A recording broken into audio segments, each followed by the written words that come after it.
আজকে আমি যে মুভিটি এক্সপ্লেন করতে যাচ্ছি এটি একটি তামিল মাস্টারপিস সাসপেন্স থ্রিলার মুভির নাম PA-13। আচ্ছা, মনে করুন কোনো এক অনুষ্ঠানে আপনি একজনকে দেখে ক্রাশ খেলেন। এরপর আপনি তার কাছে গিয়ে পরিচিত হলেন এবং তাকে পটানোর চেষ্টা শুরু করলেন। সে পটেও গেল, আপনি তো মহা খুশি। কিন্তু এমন সময় হঠাৎ আপনার জ্ঞান হারিয়ে গেল।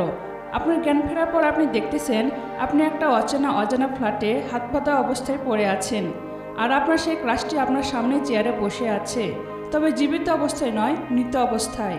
বুঝে উঠতে পারছেন না আপনি এখানে কেন বা কিভাবে আসলেন এবং আপনার ক্রাশের কেন বা কিভাবে মৃত্যু হলো। আপনি নিজেকে ছাড়িয়ে নেওয়ার পর যখন বিল্ডিং থেকে বের হতে যাবেন তখন দেখতেছেন আপনি বিল্ডিংয়ের 20 তলে আছেন, আর বিল্ডিংয়ের এত সিসিটিভি লাগানো যে আপনার পালানো মুশকিল। তখন আপনি কি করবেন আর আপনার ফিলিংসটাই বা কেমন হবে? এমন অস্থির সব রহস্য ঘেরা গল্প নিয়েই আজকের এই মুভিটি শুরুতেই মাধি নামের একটা ছেলেকে চেয়ারে বাঁধানো অবস্থায় দেখতে পায়। অদ্ভুত কিছু সিন দেখতে দেখতে ছেলেটার সেন্স ফিরে আসলে সে খেয়াল করে সে অপরিচিত একটা বাসাতে এভাবে আটকে পড়ে আছে। সে চেয়ারে থেকে ওঠার চেষ্টা করে কিন্তু উঠতে পারে না। এরপর সে নিজেকে ছাড়ানোর জন্য অনেক জোরাজুরি করতে গিয়ে হঠাৎ চেয়ার সহ মেঝেতে পড়ে যায়। আর তখনই সামনে একটি গ্লাসে দেখে তার পিছনে কেউ একজন বসে আছে। সে তার কাছে সাহায্য চাওয়ার জন্য পিছনে ঘুরতেই মেঝেতে থাকা রক্তের উপর পড়ে যায়। তখনই সামনে তাকে দেখে মালা নামের একটি মেয়ে রক্তাক্ত অবস্থায় বসে আছে। সেটা দেখে মাধি ভয়ে আবারও সেন্স হারিয়ে ফেলে, আর সিন কিঞ্চিত ফ্ল্যাশব্যাকে নিয়ে যাওয়া হয়। মালার সাথে মাধির প্রথম দেখা হয়েছিল একটা পাবে। মালা মাধির দিকে তাকিয়ে কলিজা ছেদ করা লুক দিচ্ছে দেখে মাধির ভিতরে ইমরান হাশমি জেগে ওঠে। এরপর কোনো কথা নেই, সোজা মালার কাছে গিয়ে লাইন মারা প্রায় শুরু করে। কিছুক্ষণ পর ডান্স শুরু হলে মালা সেখানে নাচতে নাচতে অন্যদিকে চলে যায়। মাধিও তার পিছু পিছু এসে দেখে মালা একটি টেবিলে বসে আছে। মাধি মালার কাছে আসতেই মালা তাকে বলে সে তার বয়ফ্রেন্ডের জন্য অপেক্ষা করতেছে, কিন্তু মাধি বুঝে যায় মালা ফাও ভাও খাচ্ছে। তাই মাধি মালার বয়ফ্রেন্ডের সাথে কথা বলতে চায়। মালা তখন কোনো উপায় না পেয়ে স্বীকার করে যে তার কোনো বয়ফ্রেন্ড নেই। তারপর আর কি, দুজনের সাথে পরিচয় হয়। মাধি মালাকে বলে সে একজন মুভি ডিরেক্টর, আগে অ্যাসিস্ট্যান্ট ডিরেক্টর হিসেবে কাজ করলেও এখন সে নিজের লেখা স্ক্রিপ্টের উপরেই মুভি তৈরি করার চেষ্টা করছে। কিন্তু তার প্রথম মুভিটা শুটিং শুরুর 10 দিনের মধ্যেই বন্ধ হয়ে গেছে, তাই সে এটা নিয়ে ভীষণ ডিপ্রেশনে আছে। এবার মালা বলে সে একজন বই লেখক, আর মাধির মতো তারও প্রথম বই খুব বেশি একটা জনপ্রিয়তা পায়নি, যে কারণে সে নতুন একটা বই লেখার চেষ্টা করছে, কিন্তু ভালো কোনো প্লট খুঁজে পাচ্ছে না, তাই সেও ডিপ্রেশনে আছে। এটা শুনে মাধি তো আসমান হাতে পায়। সে ভাবে যাক, দুজন একদম খাপে মিলে গেছে। এই খুশিতে মাধি মদ গিলে টাল্লি হয়ে মালার ঘনিষ্ঠ হতে যায়, আর সিনটুক করে বর্তমানে চলে আসে। আসলে ঘনিষ্ঠ হতে যাওয়ার পর কি হয়েছিল সেটা আপনার আমার মতো মাধি নিজেও জানে না। তো যাই হোক, শেষ ফিরে আসতেই মাধি ভয়ে অস্থির হয়ে পড়ে আর অনেক কষ্টে নিজেকে চেয়ার থেকে ছাড়িয়ে নেয়।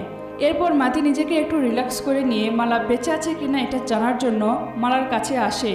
ঠিক তখনই মালার নাকের ভিতর থেকে একটা মাছি বের হয়, যেটা দেখে মাধি ভয়ে পালিয়ে যেতে ধরে, কিন্তু দরজা খুলতে দেখে বারান্দায় ছোট বাচ্চারা খেলতেছে। মাধি তখনই বুঝতে পারে বাচ্চারা তাকে এভাবে দেখলে চিৎকার চেঁচামেচি করবে, আর অবশেষে পুলিশ তাকে অ্যারেস্ট করবে, যে কারণে সে ভিতরে ঢুকে দরজা বন্ধ করে দেয়। এরপর মাধি এখানে আসলে কি ঘটেছিল তা বোঝার জন্য পুরো ফ্ল্যাটটা ঘুরে ফিরে দেখতে শুরু করলে দেখে রুমের দেওয়ালের অনেক জায়গাতেই সরি লেখা আছে, কিন্তু সে এসবের কিছুই বুঝতে পারে না। তখন সে তার বন্ধুদের কাছে কল করার জন্য তার ফোনটা খুঁজতে লাগলে হঠাৎ তার মনে পড়ে সে তার ফোন পাবে ফেলে এসেছে। এমন সময় সে মালার ফোনটা চেয়ারের পাশে পড়ে থাকতে দেখে, সেটা তুলতে যায়, আর তখনই তার শরীর থেকে এক ফোঁটা রক্ত ফোনের উপরে পড়তে লাগে। মাধি দ্রুত ক্যালকুলেশন করে দেখে যদি তার শরীর থেকে এক ফোঁটা রক্ত এখানে পড়ে যায় তাহলে পুলিশ সেটার সূত্র ধরে তাকে অ্যারেস্ট করবে, যে কারণে রক্তের ফোঁটাটা পড়ার আগেই মাধি তার হাত দিয়ে সেটা ধরে নেয় আর ওয়াশরুমে এসে শরীর থেকে সবগুলো রক্ত ধুয়ে ফেলে। হঠাৎ কলিং বেলের শব্দ শুনে মাধি ভয়ে চমকে ওঠে। এরপর সে ধীরে ধীরে দরজার কাছে এসে পিফল দিয়ে দেখে একজন কুরিয়ার বয় মালাকে একটা পার্সেল দিতে এসেছে। তখন গিয়ে মাধি বুঝতে পারে এটা তাহলে মালার ফ্ল্যাট। তো কুরিয়ার বয় কলিং বাজিয়ে যাচ্ছে, এমন সময় মিতুন নামের একটা মেয়ে কুরিয়ার বয়কে দরজার সামনে দাঁড়িয়ে থাকতে দেখে বলে মালা হয়তো কোনো কাজে বাইরে গেছে, তাই পার্সেলটা আমাকে দিয়ে দিতে পারেন। কুরিয়ার বয় তখন বিষয়টা নিশ্চিত হওয়ার জন্য মালার কাছে কল করে দেখে মালার ফোন সুইচ অফ, যে কারণে কুরিয়ার বয় মিতুকে পার্সেলটা দিতে যাবে। ঠিক তখনই পাশের ফ্ল্যাট থেকে তিলক নামের একটা ছেলে মালার সাথে ফোনে কথা বলতে বলতে বের হয়। এটা শুনে মাধি তিলককে খুব ভালো করে দেখে নেয়, কারণ মালা তো এখানে মরে পড়ে আছে, তাহলে সে মালার সাথে কথা বলার অ্যাক্টিং কেন করতেছে। তো তিলক এদিকে কুরিয়ার বয়কে বলে যে মালা তাকে পার্সেলটা দিতে বলেছে, কিন্তু কুরিয়ার বয় বলে তার ফোন তো সুইচ অফ, তাহলে সে মালার সাথে কিভাবে কথা বলল। তিলক বলেন মালার ফোনে চার্জ শেষ, তাই মালা তাকে অফিসের ল্যান্ডলাইন থেকে কল করেছে, এখন কি আর করার। বেচারা কুরিয়ার বয় কনফিউজড হয়ে তিলককে এই পার্সেলটা দিয়ে দেয়, কিন্তু যাওয়ার সময় তিলকের ফোন নাম্বারটা নিয়ে চলে যায়। সবকিছু দেখে মাধির মনে পড়ে সে তিলককে পাবে দেখেছিল, যেখানে তিলক মালাকে বিরক্ত করছিল, তাই তাকে পাব থেকে বের করে দেওয়া হয়েছিল। এছাড়াও তিলকের আচরণ কেমন যেন সন্দেহজনক লাগতেছে, তাই মাধি ভেবে নেয় এই তিলকই হয়তো মালাকে মেরে ফেলেছে এবং তাকে এভাবে ফাঁসিয়েছে, যে কারণে মাধি তার সকল ফিঙ্গারপ্রিন্ট আর প্রমাণগুলো এক এক করে খুব গুরুত্বের সাথে মুছে ফেলতে শুরু করে। এমন সময় হঠাৎ তার মনে পড়ে, ওহ শিট, আজকে তো তার অনেক গুরুত্বপূর্ণ একটা কাজ ছিল। তখন সিন আবার টুক করে ফ্ল্যাশব্যাকে যায়, আর আমরা দেখি মাধির প্রথম মুভির কাজ বন্ধ হয়ে যাওয়ার পর মাধি তার প্রডিউসার রামানাথকে অনেক রিকোয়েস্ট করতেছে তাকে নতুন করে আরেকটা সুযোগ দেওয়ার জন্য, কিন্তু প্রডিউসার কিছুতেই রাজি হচ্ছে না। অনেক রিকোয়েস্ট করার পর প্রডিউসার মাধিকে একটা লাস্ট চান্স দিয়ে বলে, যদি আগামী 2 দিনের মাঝে ভালো একটা সাসপেন্স থ্রিলার মুভির গল্প নিয়ে আমার কাছে আসতে পারো তো আমি ভেবে দেখব। মাধি তখন বাসায় এসে সারাক্ষণ ভাবতে থাকে কিভাবে একটা নতুন গল্প তৈরি করবে। এমন সময় মাধির কিছু হারামি ফ্রেন্ডরা এসে মাধিকে পাবে নিয়ে যেতে চায়, কিন্তু মাধি তার নতুন গল্প তৈরি করার অজুহাত দিলে তারা বলে, আগে তুই পার্টিতে চল, পার্টিতে গেলে হাজার হাজার গল্প খুঁজে পাবি। তো এমন হারামি বন্ধুদের লজিকের কাছে স্বয়ং আইনস্টাইনের লজিকও তো মার খেয়ে যায়। সেখানে মাধির কি করার, তাই সে ফ্রেন্ডের রিকোয়েস্টের কারণে পাবে যেতে রাজি হয়ে যায়। আর সিন চলে আসে গাড়িতে, আমরা দেখি তারা সবাই পাবে যাচ্ছে। তো গাড়ির মাঝে সবাই বিন্দাস এবং চিল মোডে আছে, বাট মাধি একা সাইলেন্ট মোডে থেকে মনে মনে এখনও মুভির গল্প নিয়ে টেনশন করতেছে দেখে তাকে একটা ধনিয়া পাতার স্টিক নিয়ে তাতে কয়েকটা বাড়ি মারতে বলে। মাধি সেটাতে কয়েকটা টান দিতে অন্য একটা জগতে চলে যায় এবং তার সকল টেনশন ধোঁয়ায় উড়ে যায়। এরপর মাধি আর তার ফ্রেন্ডেরা পাবে ঢোকার পর মালাকেও সেই পোস্টপাস নিয়ে পাবে ঢুকতে দেখি। মালা পাবে ঢুকে মাধির দিকে বারবার কাতিলানা নজরে তাকাতে শুরু করে, আর তখনই সিন ফ্ল্যাশব্যাক শেষে বর্তমানে চলে আসে। মাধি খেপে গিয়ে মালার ডেড বডিটাকেই বলে, কে হে তুই, আর আমাকে কেন এখানে এনেছিস? তোর চক্করে পড়ে আমি এগেরা গলে ফেসে গেছি। এভাবে কিছুক্ষণ চিল্লানোর পর মাধি শান্ত হয়ে বলে, আমি জানি না তোমার সাথে কি হয়েছে, কে তোমাকে মেরেছে, নাকি তুমি নিজেকে শেষ করেছো, তবে তোমার জন্য আমার 10 বছরের ফিল্ম ক্যারিয়ারটা শেষ হয়ে যেতে বসেছে। আগামীকালের মাঝে আমাকে একটা মুভির গল্প লিখে জমা দিতে হবে, কিন্তু তোমার জন্য আমি এখানে ফেসে গেছি, আমার জীবনটাই তুমি ধ্বংস করে দিয়েছ। এসব বলার পর মাধি ভাবে যেভাবে হোক তাকে এখান থেকে বের হতেই হবে। এমন সময় তার ফিল হয় তার চরম ক্ষুধা পেয়েছে, তাই সে ফ্রিজ থেকে ফল বের করে পাগলের মতো খেতে থাকে। এমন সময় হঠাৎ বিদ্যুৎ চলে যায়, তখন মাধির মনে হয় যাক, এটাই এখান থেকে পালানোর পারফেক্ট সময়। কিন্তু তার অর্ধেক খাওয়া আপেলটা এখানে ফেলে দিলে সেটা ডিএনএ টেস্টে সে পুলিশের হাতে ধরা খেয়ে যাবে, তাই সে আপেলটি এবং তার রক্তে লেগে থাকা কাপড়গুলো একটা ব্যাগে ভরে নেয়। মালার ওয়ার্ড্রোব থেকে কিছু কাপড় বের করে হাতে পেঁচিয়ে সবগুলো ফিঙ্গারপ্রিন্ট মুছে ফেলতে শুরু করে। এরপর সে মালার কাছে এসে সরি বলে চলে যেতে লাগে। ঠিক তখনই দেখে মেঝেতে পড়ে থাকা রক্তের মাঝে তার মাথার কিছু চুল আটকে আছে। তখন সে চুলটা অনেক কষ্টে সেখান থেকে তুলে নেয় এবং মালাকে চেয়ারের থেকে নামিয়ে মেঝেতে পড়ে থাকা সেই রক্তগুলির উপরে শুইয়ে দেয়, যাতে পুলিশ রক্তের মাঝে মাধির কোনো ছাপও খুঁজে না পায়। ব্যাস, সবশেষে মাধি এখন বের হতে যাবে। ঠিক তখনই তিলকের ফ্ল্যাটের কলিং বেল বেজে ওঠে। মাধি পিপ ফল দিয়ে দেখে দুজন কাঠমিস্ত্রি তিলকের কিছু চেয়ার টেবিল ঠিক করার জন্য এসেছে। তারা বারান্দাতে সেগুলো ঠিক করতেছে দেখে মাধির মেজাজ খারাপ হয়ে যায়। এরপর সে জানালা দিয়ে পালানোর কথা ভাবে এবং বাইরে তাকিয়ে দেখার চেষ্টা করে যে সে কয় তলায় আছে। তখন সে দেখে সে 20 তলায় আছে। এই কাম সারছে, বেচারা কি করবে তা নিয়ে পুরো দমে টেনশনে পড়ে যায়। এমন সময় দরজার বাইরে চিৎকার চেঁচামেচি শুনে সে আবারও পিফল দিয়ে দেখে ফ্ল্যাটের মালিক পুলিশ ডেকে এনেছে, কারণ এই ফ্লোরের আর পার্কিং লটের সিসি ক্যামেরাগুলো কে যেন ভেঙে ফেলেছে। এদিকে পুলিশকে দেখে মাধির তো অবস্থা পুরোই টাইট হয়ে যায়। সে মনে মনে বলে তার 10 বছরের ফিল্মি ক্যারিয়ার এবং তার সকল স্বপ্ন আজ সব শেষ। মাধি তখন দরজায় কান লাগিয়ে বাইরে কথাগুলো শুনতে থাকে এবং ঘটনাটা বোঝার চেষ্টা করে। ইন্সপেক্টর লিজি কাঠমিস্ত্রিদেরকে একটু পরে আসতে বললে তারা কাজ ফেলে রেখেই চলে যায়। ইন্সপেক্টর ভাবে কোনো চোর হয়তো চুরি করতে এসে সিসিটিভিগুলো নষ্ট করেছে, তাই সে সবার থেকে জানতে চায় কারো ফ্ল্যাটে কোনো কিছু চুরি হয়েছে কি না। তখন প্রতিটা ফ্ল্যাটে সবাই ইন্সপেক্টরকে জানায় যে তাদের সব কিছুই ঠিক আছে, কিন্তু K13 ফ্ল্যাট অর্থাৎ মালার ফ্ল্যাট থেকে কেউই বের হয় না। তখন ইন্সপেক্টর K13 ফ্ল্যাট থেকে কেউ বের না হওয়ার ব্যাপারটা নিয়ে কৌতূহলী হলে চট করে তিলক বলে ওই ফ্ল্যাটে এখন কেউই নেই, কিন্তু শালিনী নামের একটা মেয়ে ইন্সপেক্টরকে বলে সে মালার গাড়ি পার্কিং লটে দেখেছে। কনস্টেবল তখন মালার ফ্ল্যাটের কলিং বেল বাজিয়ে চেক করে দেখে ভিতরে কেউ আছে কিনা, কিন্তু কোনো সাড়া না পেয়ে ইন্সপেক্টর ভাবে মালা হয়তো বাইরে গেছে। এরপর ইন্সপেক্টর সিসিটিভি ফুটেজগুলো চেক করতে চাইলে ফারান নামের একটি মেয়ে তাকে ফুটেজগুলো দেখায়। সেখানে দেখা যায় যে কেউ একজন সিসি ক্যামেরার নিচে দাঁড়িয়ে সেগুলোকে আঘাত করে নষ্ট করেছে, যার ফলে সেই ব্যক্তিটি ক্যামেরাতে ধরা পড়েনি। 4টি ফ্ল্যাটে 3 জনে উপস্থিত আছে, কিন্তু মালার গাড়ি আছে অথচ মালা নেই। এই ব্যাপারটা দেখে ইন্সপেক্টরের কিছুটা সন্দেহ হয়, যে কারণে সে মালাকে কল দিতে বললে ফারা মালার নাম্বারে কল করে দেখে ফোন সুইচ অফ। ইন্সপেক্টর তখন মালার ঘরের চাবি আর কার কাছে আছে জানতে চাইলে শালিনী নামের একটা মেয়ে বলে মালার রুমমেট পবিত্রার কাছে অন্য একটা চাবি আছে। ফারার কাছে পবিত্রার ফোন নাম্বার থাকার কারণে সে পবিত্রাকে কল করে। তখন ইন্সপেক্টর পবিত্রাকে মালার ঘরের চাবিটা নিয়ে আসতে বললে পবিত্রা বলে সে এখন বাইরে আছে, তাই আসতে পারবে না। কথা বলা শেষে পবিত্রা কিছু একটা ভাবতে থাকে, আর তখনই দেখতে পায় একটা লোক মালাকে সাইকো আর পবিত্রাকে বিশ্বাসঘাতক বলছে। পবিত্রা তখন দুজনের ছবিটা ভেঙে ফেলে রাগ করে সেখান থেকে চলে যায়। মালা আর পবিত্রার মাঝে আসলে কি হয়েছে এটা আমরা আরও সামনে গেলে জানতে পারবো। তো যাই হোক, সিন চলে আসে মাধির কাছে।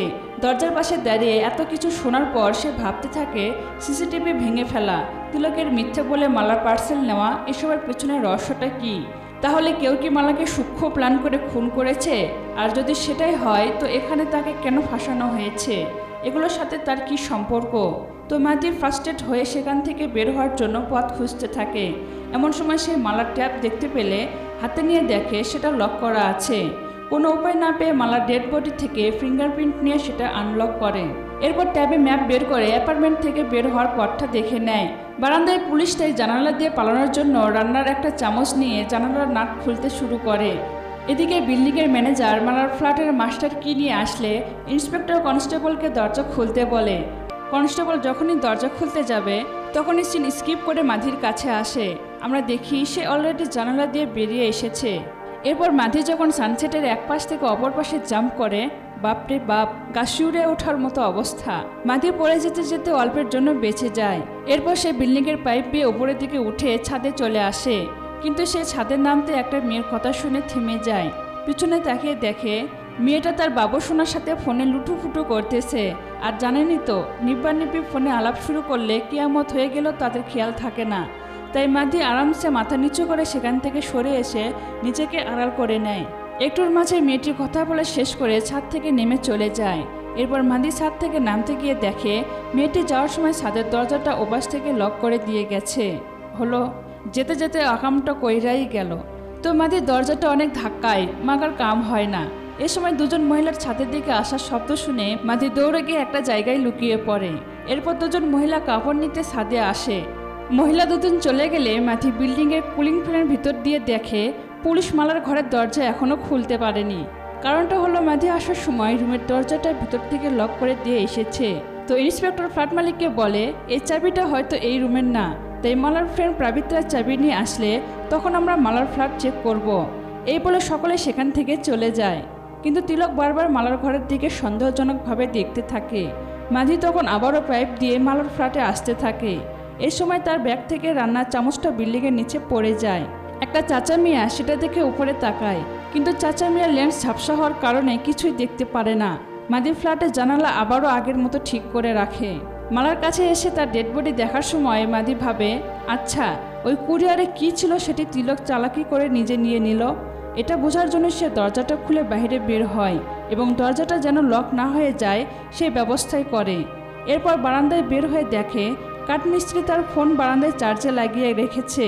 মাধি তখন ফোনটা ভিতরে এনে তিলকের নাম্বার মনে করে, যেটা সে কুরিয়ার বয়কে দিয়েছিল। এরপর কল করে তিলকের কাছে, নিজেকে কুরিয়ার বয় পরিচয় দিয়ে বলে সে অ্যাপার্টমেন্টের মেন গেটে দাঁড়িয়ে আছে, তার সাথে দেখা করতে চায়। তিলক তখন সেদিকে যেতে থাকলে এই সুযোগে মাধি ঘরে ঢুকে মালা পার্সেলটা খুঁজতে থাকে। আসলে মাধি তিলককে মেন গেটের দিকে যেতে বলল, যাতে তার ফ্ল্যাটে ফিরতে দেরি হয়। তো অনেক খোঁজার পরে একটা সময় মাধি সে পার্সেলটা ময়লার ঝুড়িতে খুঁজে পায়। মাধি সেটা খুলে দেখে একটা খেলনা পুতুল, যেটা খোলা মাত্র I love you I love you I love you বলতে শুরু করে। মাধি তাড়াহুড়ো করে সেটিকে চুপ করে দেয়। এরপর মাধি পার্সেলটার পিছনে আসল সত্যটা বের করার জন্য তিলককে পুলিশের ভয় দেখিয়ে বলে, তুমি অন্য পার্সেল মিথ্যা কথা বলে রিসিভ করেছো, এর জন্য আমাদের কোম্পানি তোমার বিরুদ্ধে অ্যাকশন নিতে যাচ্ছে। তখন তিলক ভয়ে স্বীকার করে বলে যে সে মালাকে পছন্দ করে, কিন্তু মালাকে এই কথাটা বলতে পারে না, তাই সে নিজের কুরিয়ারের মাধ্যমে মালাকে এটা পাঠিয়েছে। এজন্যই মৃত কুরিয়ার বয় থেকে পার্সেলটি নিতে চাইলে তিলক তাকে নিতে দেয়নি। মাধি তখন ব্যাপারটা এখানে ক্লোজ করে কলটা কেটে দেয়। তো এরপর মাধি তিলকের ফ্ল্যাট থেকে বের হতে যাবে, তখনই একটি বাচ্চার বল তিলকের রুমের সামনে চলে আসে। বাচ্চাটি বল নিতে আসার আগে মাধি বলটাকে জোরে লাথি মেরে বের করে দেয়, আর আনফর্চুনেটলি বলটা লেগে মালার ফ্ল্যাটের দরজা খুলে যায়। কাম সারছে, বাচ্চাটা ওদিকে তাকালেই খেল খতম। কিন্তু সৌভাগ্যক্রমে বাচ্চা সেদিকে না তাকিয়ে বরং তিলকের ফ্ল্যাটের দিকে কিছুক্ষণ তাকিয়ে বলটা নিয়ে সেখান থেকে চলে যায়। এদিকে মালার ফ্ল্যাটের দরজা অটোমেটিক বন্ধ হতে যাচ্ছে দেখে মাধি দ্রুত কাঠমিস্ত্রির ফোন চার্জে লাগিয়ে দিয়ে দৌড়ে মালার ফ্ল্যাটের ভিতরে ঢোকে। এরপর মাধি মালার ফ্ল্যাটের ওষুধের কিছু ডিব্বা দেখতে পায়। সেগুলোর একটা নাম গুগলে সার্চ করে দেখে সেটা ডিপ্রেশন কমানোর ওষুধ। তখন সে ভাবে মালার লাইফে কি এমন ঘটনা আছে যার জন্য তার এত ডিপ্রেশন। তাই সে মালার ফেসবুক মেসেঞ্জারে ঢুকে ইনবক্স ঘাঁটতে শুরু করলে মালার রুমমেট পবিত্রার চ্যাট লিস্ট দেখতে পায়। সেগুলো দেখে মাধি ঘটনা বুঝতে পারে এবং সিন ফ্ল্যাশব্যাকে চলে যায়। পবিত্রার হাজব্যান্ড বিজয় সন্তান ধারণে অক্ষম হওয়ার কারণে পবিত্রা গোপনে তার এক বন্ধুর সাহায্য নিয়ে প্রেগনেন্ট হয়। আর মালা যেহেতু পবিত্রার সবচেয়ে কাছের বান্ধবী, তাই পবিত্রা এই ব্যাপারটা একমাত্র মালার সাথেই শেয়ার করে। কিন্তু মালা আবার কাজ পায়নি। সে পবিত্রার এই ঘটনাটা ছদ্মনাম দিয়ে পরিচয় গোপন রেখে তার বইয়ে গল্প আকারে ছাপায়। সেভাবে কেউ বুঝতেই পারবে না যে এটা কারো জীবনে বাস্তব ঘটনা থেকে নেওয়া। কিন্তু দুর্ভাগ্যক্রমে বিজয় সেই বইটা পড়ে কেমন জানি বুঝতে পারে এটা তার বউ পবিত্রার গল্প। ব্যাস, লেগে যায় লঙ্কা কাণ্ড। বিজয় পবিত্রাকে ছেড়ে চলে যায়, আর এই দুঃখে পবিত্রা মালাকেও ছেড়ে চলে যায়। যেতে যেতে দুজনের ফটোর ফ্রেমটা ভেঙেই রেখে যায়। মালা তখন নিজের ভুলে সবচেয়ে কাছের বান্ধবীকে এভাবে হারানোর কারণে ডিপ্রেশনে ভুগতে শুরু করে। ফ্ল্যাশব্যাক শেষ হয়ে সিন বর্তমানে আসে। মাধি মালার বিষয়ে আরও জানতে গিয়ে আলমারিতে কিছু পেপার্স দেখতে পায়, যেগুলো মিত্রা নামের একটি সাইকোলজি হাসপাতালের। মিত্রার নামটি দেখতে মাঝি রীতিমতো শক খায়, আর সিন ফ্ল্যাশব্যাকে চলে যায়। মাঝির প্রথম ছবির শুটিং বন্ধ হওয়ার পর সে খুব ডিপ্রেশনে পড়ে গেলে সে মিত্রা হাসপাতালে একজন সাইকোলজিস্টের কাছে ট্রিটমেন্ট নিতে আসে।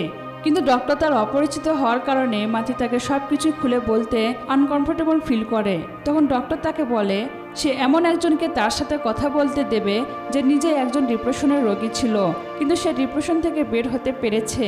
আর হ্যাঁ, তারা দুজনে কথা বলবে, বাট তারা চাইলে একে অপরের কাছে তাদের পরিচয় গোপন রাখতে পারবে। এরপর মাধিকে একটা গ্লাসের সামনে বসে থাকতে দেখি। কিছুক্ষণ পর গ্লাসের বিপরীত পাশে একটা মেয়ে বসলে মাধি তার সাথে সবকিছু শেয়ার করতে শুরু করে। আমরা দেখি মেয়েটি আর অন্য কেউ নয়, এটা মালা ছিল। একমাত্র বন্ধু পবিত্রা চলে যাওয়ার পর থেকেই সে ডিপ্রেশনে পড়েছে। তাই সে অপরিচিত মানুষের সাথে কথা বলে নিজেকে হালকা করতে এখানে নিয়মিত আসে। মালা মাধির বিষয়ে জানতে চাইলে মাধি তাকে সব কিছু খুলে বলে, কিন্তু মাধি তার বিষয়ে জানতে চাইলে সে কোনো কিছু না বলে সেখান থেকে চলে যায়। ফ্ল্যাশব্যাক শেষ হয়ে সিন বর্তমানে আসে। মাধি মালার ফেসবুকে নিজের আইডি সার্চ করে দেখে মালা তাকে সেই অনেক আগে থেকে ফ্রেন্ড করে রেখেছে। মাধি তখন নিজের আইডির পোস্টগুলো দেখতে গিয়ে একটা ভিডিও খুঁজে পায়, যেটাতে মাধি মুভি দেখে সিনেমা হল থেকে বের হওয়ার সময় একজন মুভি রিভিউ ওয়ার মুভি সম্পর্কে মাধির থেকে মতামত নিচ্ছিল। এমন সময় তার পিছনে মালাকেও যেতে দেখা যায়। তার মানে কি বুঝলেন? মালা সেই আগের থেকে মাধিকে ফলো করত। এছাড়াও দেখা যায় মাধি বন্ধুরা একটা ভিডিও ফেসবুকে শেয়ার করেছে, যেটাতে তারা মাধিকে পাবে নিয়ে যেতে চাচ্ছে, বাট সে বলছে যে সে খুব টেনশনে আছে, কারণ তাকে 2 দিনের মাঝে একটা সাসপেন্স থ্রিলার মুভি গল্প লিখতে হবে, নয়তো তার ফিল্মি ক্যারিয়ার ধ্বংস হয়ে যাবে। আর এই ভিডিওটি মালাও দেখেছে। তার মানে কি বুঝলেন? মালা এটাও জানতো মাধি একটা সাসপেন্স ছবির গল্প খুঁজতেছে, নয়তো তার ফিল্মি ক্যারিয়ার ধ্বংস হয়ে যাবে। মালা এসব ভিডিও দেখেই পাবে এসেছিল মাদির সাথে দেখা করতে, কিন্তু দেখা করার পিছনের উদ্দেশ্য কী ছিল তা আপনার আমার মতো মাঝিও ভাবতে থাকে। আর সিন তখন ফ্ল্যাশব্যাকে চলে যায়। ভাই রে ভাই, শুরু থেকে ফ্ল্যাশব্যাকের উপরেই আছি। এখন আমি কনফিউজড, আমি নিজেই কি ফ্ল্যাশব্যাকে আছি নাকি বর্তমানে। যাই হোক, মেনে নেন। তো ফ্ল্যাশব্যাকে দেখি পাবে দুজন গল্প করার সময় মালা মাঝির কাছে জানতে চেয়েছিল যে সে তার এই ডিপ্রেশন কাটিয়ে ওঠার জন্য এখন কি পেলে সবচেয়ে বেশি খুশি হবে। তখন মাঝি বলেছিল সে এই মুহূর্তে একটা সাসপেন্স মুভির গল্প পেলে সবচেয়ে বেশি খুশি হবে, এমন একটা গল্প যা আগে কেউ কখনো শোনেনি। মালা তখন মাঝিকে বলে, টেনশন করো না, আমি তোমাকে একটা গল্প উপহার দিতে যাচ্ছি। এই বলে মালা মাধিকে তার ফ্ল্যাটে নিয়ে আসতে লাগে। আপনাদেরকে বলে রাখি, মাধি মদ খেয়ে পুরো টাল্লি হয়ে আছে, তাই পার্টিতে মালার সাথে তার কি কথা হলো এবং মালা যে তাকে গাড়িতে করে তার বাসায় নিয়ে যাচ্ছে এসব কিছুই মাধির হুঁশ নেই। তো যাই হোক, মালা মাধিকে তার ফ্ল্যাটে এনে চেয়ারে বসিয়ে দিয়ে বলে, আমি একজনের ঘটনাকে আমার গল্পে লিখতে গিয়ে তাদের জীবনটা ধ্বংস করে দিয়েছি, কিন্তু এখন আমি তোমাকে একটা গল্প দেওয়ার মাধ্যমে তোমার জীবনটাকে ঠিক করে দিতে যাচ্ছি। এখন যা যা ঘটতে যাচ্ছে তা তোমার নতুন গল্পের জন্য অনেক বড় একটা অনুপ্রেরণা হবে। তো মালা এসব বলে যাচ্ছে, বাট মাধি মাতাল থাকার কারণে মালার কথার আগামাথায় কিছুই বুঝতে পারছে না, শুধু তালে তাল মিলিয়ে যাচ্ছে। তো মালা মাধিকে বলে, আমি তোমাকে একটা শর্তে গল্প দিতে রাজি, যদি তুমি প্রমিস করো যে এই গল্পটা দিয়ে তুমি মুভি বানালে সেই মুভিতে গল্পের অনুপ্রেরণা হিসেবে আমার নামটা হাইলাইট করে লিখে দেবে। তখন মাধি মালার মাথা ছুঁয়ে পাক্কা প্রমিস করে। আসলে এই অবস্থায় মালা যদি ওর দুটি কিডনিও চাইতো তাহলে সে খাড়ার ওপর প্রমিস করত। তো যাই হোক, মালা ব্যাপারটা বুঝতে পারে যে মাধি পুরো টাল্লি হয়ে আছে, তাই মাধি যেন হুঁশ ফিরলে তার নামটা ভুলে না যায়, তাই মালা মাধির কানের কাছে এসে বারবার বলতে থাকে, আমার নাম মালা, সিনেমাতে আমার নামটা দিও। এরপর মালা মাধিকে একটা হেডফোন পরিয়ে দেয়, যেটাতে মাধি গল্প শুনতে থাকে আর মালা তাকে কটস্ট্র্যাপ দিয়ে চেয়ারের সঙ্গে বেঁধে ফেলে। এরপর মালা নিজে একটা চেয়ারে বসে তার হাতটা জখম করে মারা যায়। ব্যাস, তারপর যা যা ঘটে যায় সেগুলো মাধির মুভির গল্প হবে, এটাই মালার প্ল্যান ছিল। ফ্ল্যাশব্যাক শেষে সিন বর্তমানে আসে। মাধি ভাবে মালা তাকে গল্প দেওয়ার জন্য নিজেকে এভাবে শেষ করেছে, কিন্তু এটা ভেবে মাধির মেজাজ খারাপ হয়ে যায় যে মালা এটা করতে গিয়ে তাকে যেভাবে এখানে ফাঁসিয়ে দিয়ে গেছে তার কি হবে। তখনই মাধির মনে পড়ে না, সে তাকে ফাঁসায়নি, কারণ তার মনে পড়ে মালা অ্যাপার্টমেন্টে ঢোকার সময় মাধির সিটটা নামিয়ে দিয়েছিল যাতে সিকিউরিটি গার্ড মাধিকে দেখতে না পারে, এবং মাধিকে নিয়ে ফ্ল্যাটে ঢোকার সময়ে মালা নিজে সেই সিসি ক্যামেরাগুলো ভেঙে ফেলেছিল যাতে সেখানে তাকে দেখা না যায়। তখন মাধি বুঝতে পারে মালা সব কিছু এমন প্ল্যান করে রেখেছে যাতে মাধি কোনোভাবে ঝামেলায় ফেসে না যায় এবং কোনো সমস্যা ছাড়া এখান থেকে বের হতে পারে। মাধি তখন ভাবে মালা তার জীবনটাকে দিয়েছে এই জন্যই যে মাধি যেন এই গল্পটা তার প্রডিউসারকে জমা দেয় এবং এটির উপর মুভি বানায়। তাই মাধি এখনই এখান থেকে পালিয়ে যাওয়ার সিদ্ধান্ত নেয়, কারণ মালার শেষ ইচ্ছাটাকে সফল করতে হলে কালকের মাঝে তাকে গল্পটা জমা দিতে হবে। ঠিক এমন সময় হঠাৎ বিদ্যুৎ চলে গেলে মাধি মালার ফ্ল্যাট থেকে বের হতে থাকে আর মালার ওদিকে তার ঘরের ওভাবেই পড়ে থাকে। এদিকে ইন্সপেক্টর লিজি মালার ফ্ল্যাট চেক করতে আসলে মাধি তাকে দেখে অন্য একটা গেটের দিকে চলে যায়, আর ইন্সপেক্টর তখন প্রাইভেটার থেকে চাবি নিয়ে মালার ফ্ল্যাটে যেতে থাকে।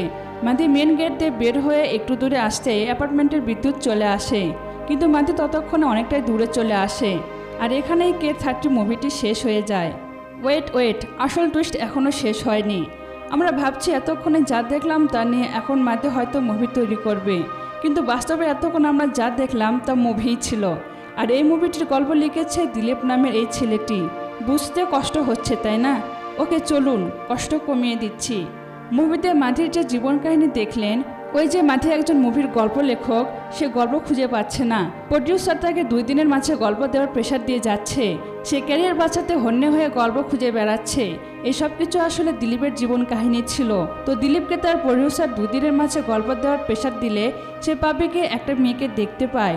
তখন দিলীপের মাথায় একটা আইডিয়া আসে। দিলীপ মেয়েটিকে পটিয়ে তার ফ্ল্যাটে নিয়ে যেতে লাগে। ফ্ল্যাটে নিয়ে যাওয়ার সময় সে মেয়েটির সিট সেমভাবে নিচু করে দেয়। সেই সাথে মেয়েটিকে নিয়ে তার অ্যাপার্টমেন্টে ঢোকার সময় সেমভাবে সিসিটিভি ক্যামেরাগুলো নষ্ট করে দেয়। এরপর মেয়েটিকে তার ফ্ল্যাটে নিয়ে এসে মেয়েটির হাতের রক কেটে মেরে ফেলে, এবং সেই গল্পটাকে সে মডিফাই করে K30 মুভির গল্পটা লিখেছিল। আর সেই গল্প দিয়ে তৈরি করা তার K30 মুভিটি প্রচুর জনপ্রিয়তা পায়, যেটা আমরা সবাই দেখলাম। আর এই টুইস্টের মাধ্যমে মুভিটি এখানেই শেষ হয়ে যায়। তো যাই হোক, মুভিটি কেমন লেগেছে অবশ্যই কমেন্ট করে জানাবেন। সে সাথে মুভিটি কে কে একবারে বুঝতে পেরেছেন আর কার কার মাথায় প্যাচ লেগেছে সেটিও জানাবেন।